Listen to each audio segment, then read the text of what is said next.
Come with Sophie to London Zoo. This is the old headquarters of the London Zoo, ZSL Living Conservation, the Zoological Society of London. This is founded AD 1826, it says over there, and since then it's got meeting rooms which I've been in many times listening to interesting lectures. If you become a member of the society, and you can easily become a member of the society, you support its aims, you get invited to meetings. So there are various ways of joining the Zoological Society of London. If you love animals and have the chance to come to Britain occasionally, then you should join it and be part of what's going on in London Zoo and Whipsnade Zoo. We got through the doors which are there, and here Sophie's enjoying one of her cans of drink. Nile red bishops, Euplectes franciscus. They're very pretty orange markings on them, but the cage mesh is stopping me from taking very good.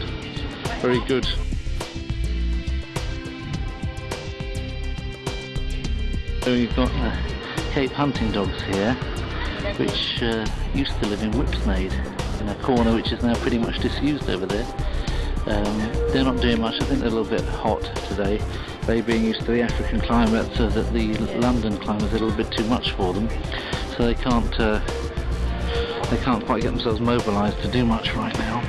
And there they are. Zoom in on his face a little bit. He doesn't look particularly... They have very complex societal structures, and you know, if you get on the wrong side of the leader of the pack, you're in trouble.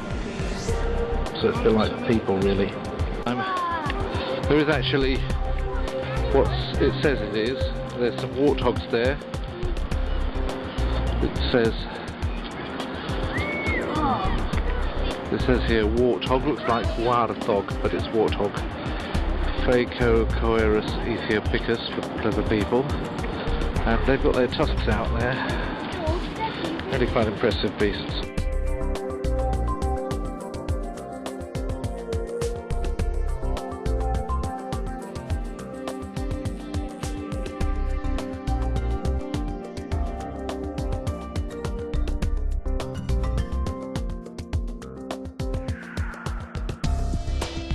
An Okapi, very rare actually, and it's obliging us with turning the side, but it looks as though almost that a zebra and a giraffe have been mother and father to the same animal there. A zebra and a giraffe, sort of halfway house between. They say it's related to the giraffe. I was going to talk, but it looks like a lot of people are just kind of thronging me and giving their own idiotic commentaries, so I have to shut up.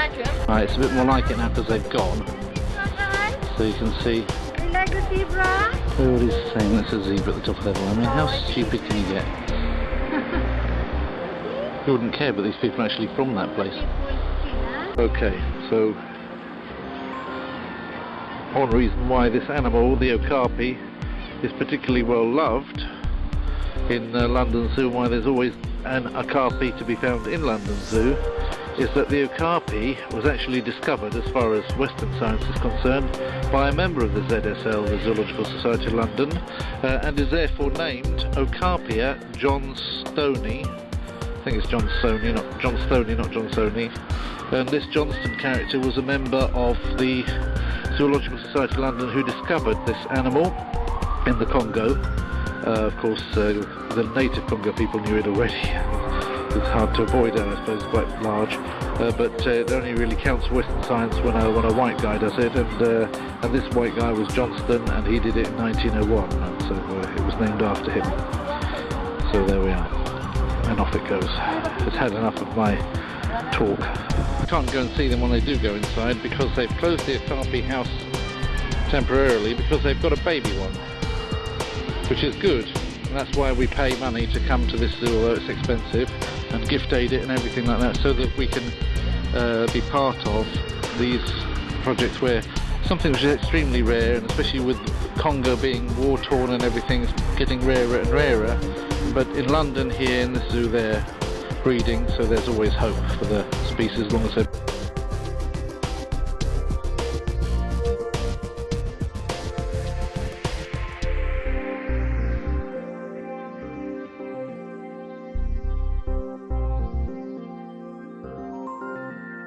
Right, here we have Chapman zebra.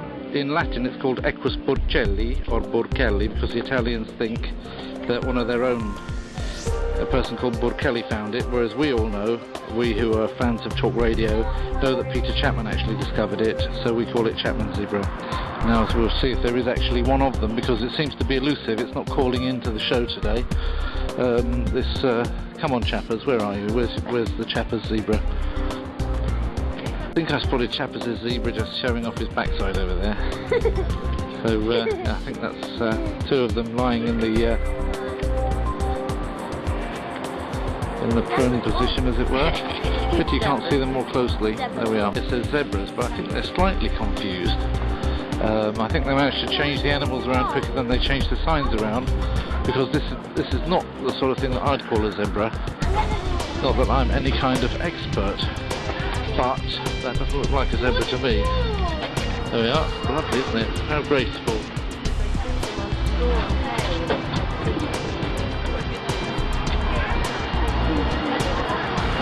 Now, it may have the longest neck of all the mammals on the earth, but it has the same number of vertebrae in its neck as you and me, assuming that you haven't had one removed or something, or grown an extra one by accident.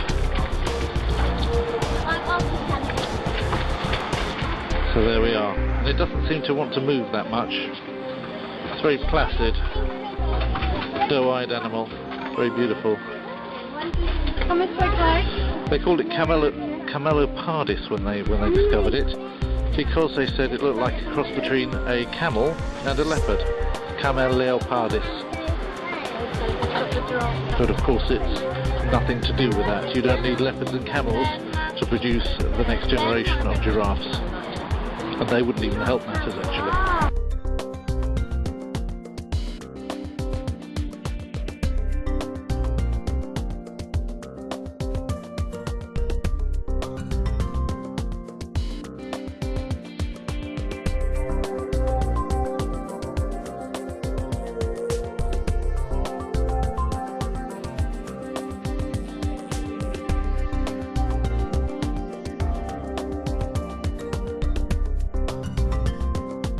Right, this one's decided it's going to go for a chomp, so it's just spread its legs out.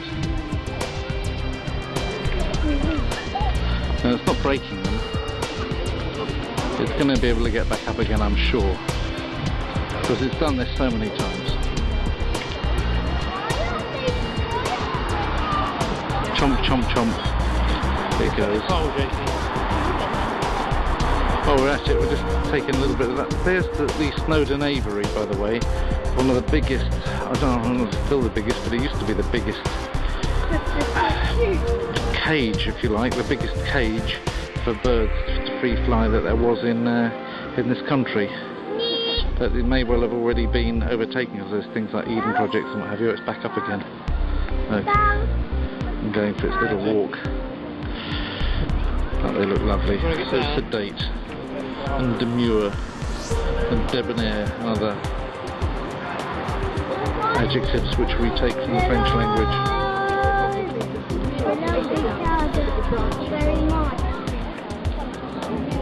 Very nice.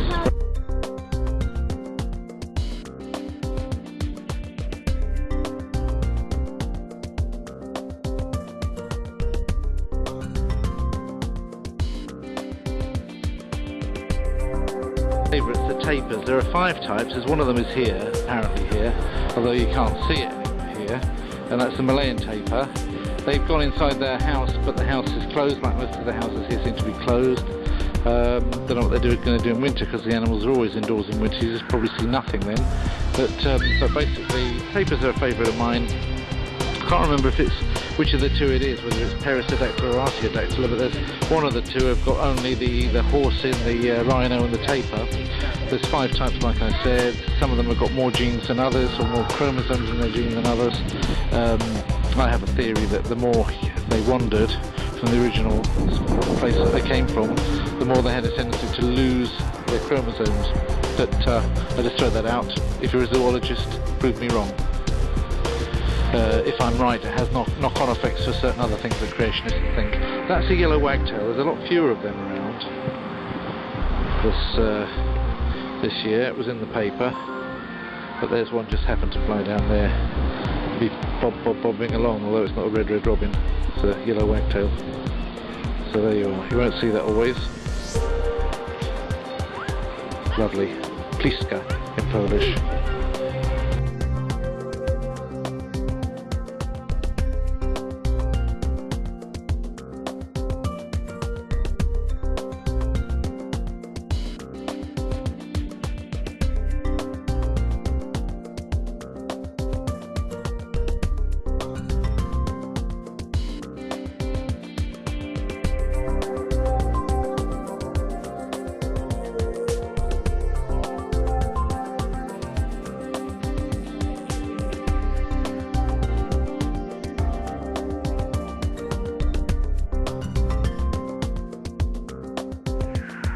Incorporated a woodland walk, which has only got, as it were, the same things in you'll see in other places if you're lucky enough to live in a rural environment.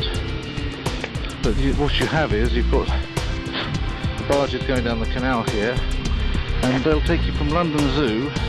These are the special London Zoo ones, so it's not like going out of the zoo. Your ticket's still valid. It costs extra to do it though, and it'll take you to either Little Venice or up to Camden Lock. So this part of the very picturesque part of the Grand Union Canal.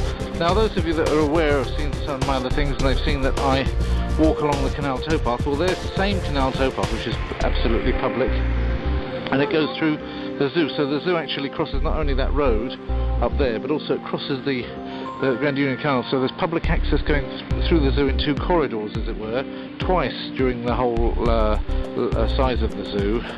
And if you go up there about 30 miles, you'll come to Hemel Hempstead, and then on another 60 miles after that you'll come to, or 70 miles, you'll come to the Braunston or whatever it is, which is in the region of Birmingham. And this is the old historical Grand Union Canal, one of the main arteries when water was one of the main ways of getting across this country for...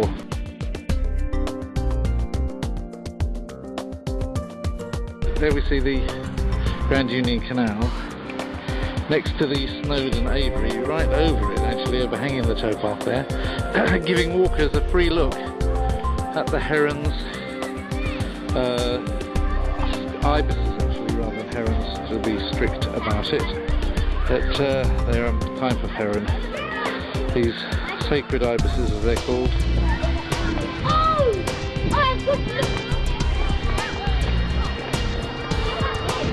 There's interesting trees in there, and they've got their own little heronry up there with their nests in it, and as you see, it's a free flying enclosure. When you're in there amongst them, you can perhaps have them brush past you. Very nice thing to see, and this is one of the architectural things. There's several of them. Oh, now we've got the pigs out. Sophie, look, the pigs are there, look. The Red River Hogs we tried to see earlier, they weren't out yet. Yes, no, it's not the Warthogs, they're the Red River Hogs.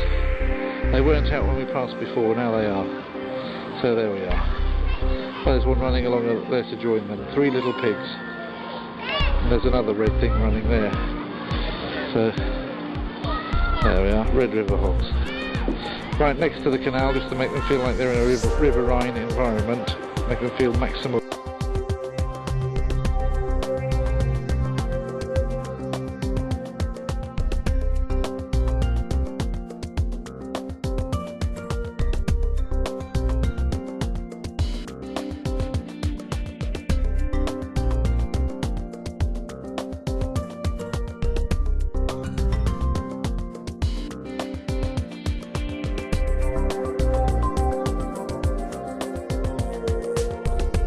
Snowdon's Aviary, one of the most listed buildings or listed structures, architecturally protected structures that there are in this zoo. One of several. The penguin enclosure also. Some of them are quite unusual. You know, they were experiments in building structures for keeping animals, and they're all award-winning, highly internationally recognised buildings. That's an interesting peacock. It doesn't look like your typical peacock. Look at the head on that. Well, if it'll ever bring it back out again. Sophie, don't throw things there, Tim. That one there put his head out a bit more. A little bit unusual, that peacock. Not like your typical peacock. They're not like the ones we saw in Whipsnade Zoo, are they? They've got different arrangements on their heads. The Snowdon Aviary, we just came through the thing, so now we're right inside it. You get right in it and you can walk along this walkway through it and get right up close and personal with all the birds that are in here.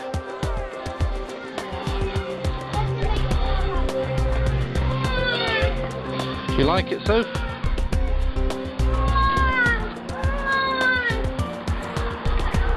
And if there are any flying around, then you can have them brush past you if you're lucky enough.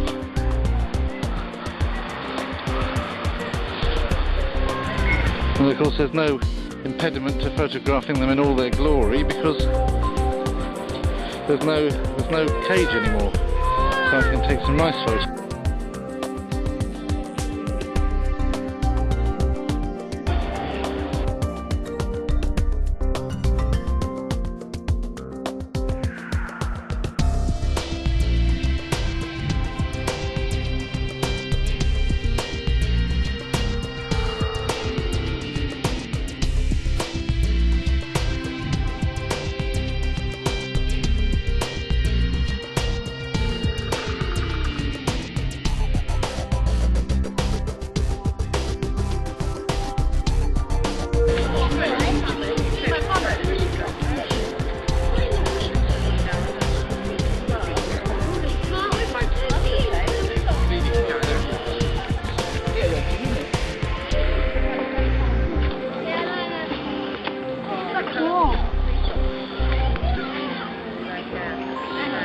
That is it, whether it's a hoatzin or some kind of guinea fowl or whatever it is, difficult to say. Could be a hoatzin or a hoatzin, or how do you call it? Which some people believe is in creation, might some creationists, not all, claim is what Archaeopteryx actually is a hoatzin. No, it's not actually one. It's not a hoatzin. It's another kind of ibis, judging by the bill.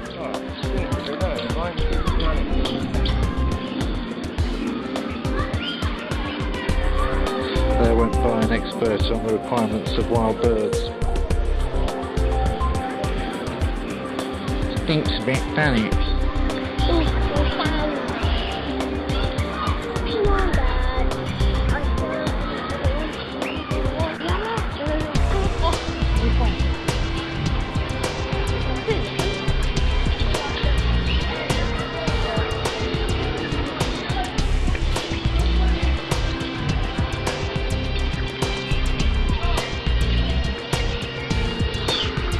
That's what it was.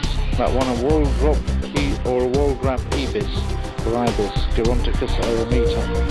Never seen that before. And then we've got the sacred ibis, like I said. And we've got mandarin duck, so I can't see them. Green peafowl. Ah, I knew it was different to the usual one. I knew it was different to your usual peacock. Parvo muticus this time, not parvo. And this is the little egret or Agreta garzetta. And I've seen those in Romania in the Danube basin. These are nice scarlet ibises nesting in their rookery here, or whatever it's called, heronry.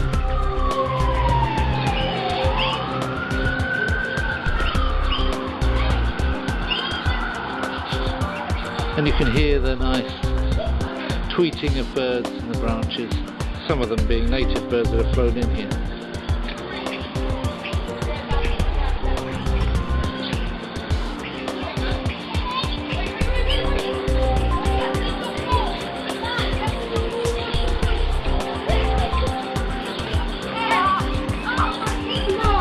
And I think we've got that wall drop here from behind now, and he's got his nest with his babies in. That's that wall drop ibis, and that's a great photo. That's a great shot of that bird. Where is the baby? In the nest, you see? Halfway up that tree. Well, I'll show you on the... Have a look there. See? What I'm focusing on. And now look at it in real life. See that? No. You can see that little baby there that's hopping about, and he's got his mummy over him. See it there on the photo, baby. yeah? Now look up into the tree and you'll see that same thing. Where I'm pointing the camera. So that's Mummy and Jay's father. Okay. So I'm going to take some photos of that as well.